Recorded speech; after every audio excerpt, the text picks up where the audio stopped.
Dear students, आज आम पढ़ा गणितर पूर्ण संख्या विषय। पूर्ण संख्या कौन यह जानिबा पूर्वर आउ किछि गणितर परिसर जानिबा। आमे सबुबले व्यवहार करूछु 1 2 3 4 5 6 7 8 9 10 यही सब संख्या गुड़िक आमर गणन व्यवहार होतुवारु यही सब संख्या को आमर कहा जाए गणन संख्या। सेहीपरि 1 2 3 4 5 6 7 यही जो संख्या गुड़िक गणन संख्या गुड़िक नहीं आमे कौन करूँ जोग वियोग हरण गुणन यही सब कार्य करुथुवारु एगुड़ी को कहा जाए स्वाभाविक संख्या। गण संख्या को कौन कहुए 1 2 3 4 5 जो संख्या गुड़िक अच्छी ये संख्या गुड़िक जोग वियोग प्रक्रिया करुथुवारु एगुड़ी को मध्य कहा जाए स्वाभाविक संख्या। हेले जेते सब गणित अच्छी ये गणित कार्य आमर ये 1 2 3 गण संख्या द्वारा हो पारा ना। से यार परिसर को आउ किसी वृद्धि करागला।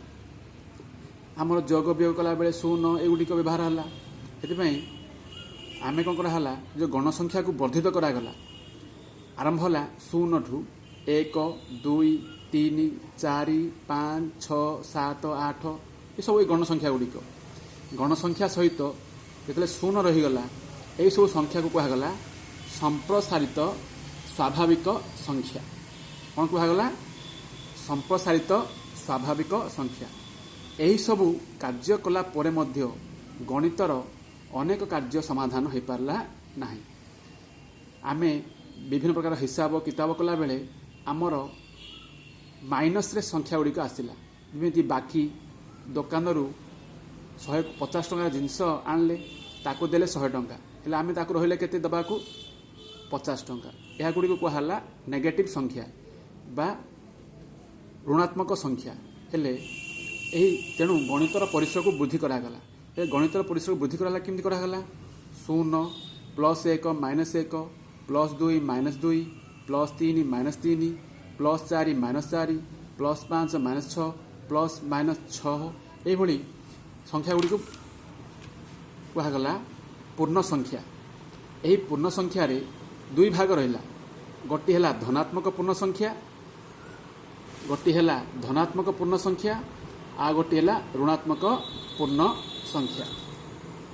देखिबा यही पूर्ण संख्या गुड़ी को संख्या रेखा पर दर्शाइबा। देख गोटे मुझे कौन कली गोटे सररेखांकन कली मझे देली 0 लेफ्ट साइड लिखिली -1 -2 -3 -4 -5 ये संख्या ये तीर चिन्ह अच्छी अर्थ शेष ना।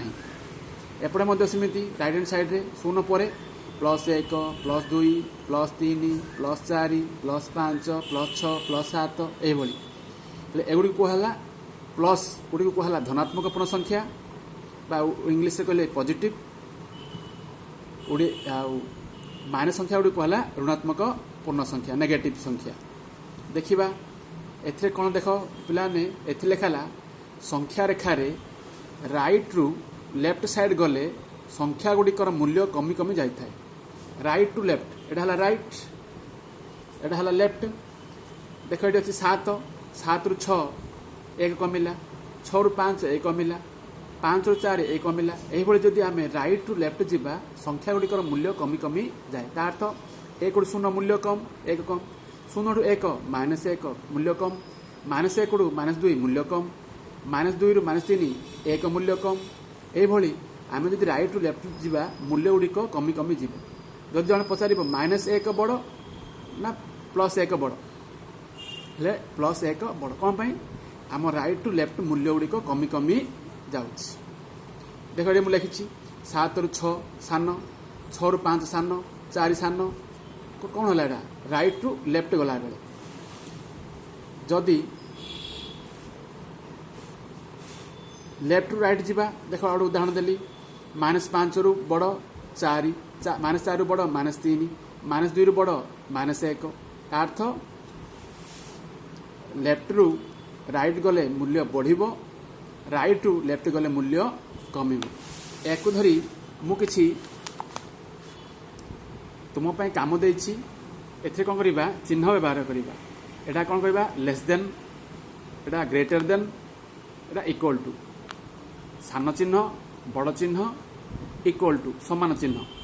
लिखाला +5 +4 ये रईट्रे जदि आम संख्या रेखा देखा संख्या रेखार कौन है 5 रईट्रे अच्छी आउ 4 लेफ्ट अच्छी से आर मूल्य हेब कौन हम कौन मूल्य हेब 5 बड़ बड़ ले ग्रेटर दिन चिन्ह बड़ चिन्ह को व्यवहार करवा 2 देख 8 10 8 सान 10 बड़ कौन ये रईट्रे अच्छी ये लेफ्ट अच्छी लेफ्ट चिन्ह कौन हम प्रथम संख्या सान थी आम कौन करवा सान चिन्ह बा लेस देन चिन्ह व्यवहार करवा आउ उदाहरण देखा 5 -1 देख आम जो संख्या रेखा देखा रईट्रे अच्छी +5 लेफ्ट अच्छी -1 रईट्रु जो लेफ्ट जा मूल्य कमी कमी जीव अर्थ -1 मूल्य कम +5 मूल्य अधिक हेल्ले कौन अच्छी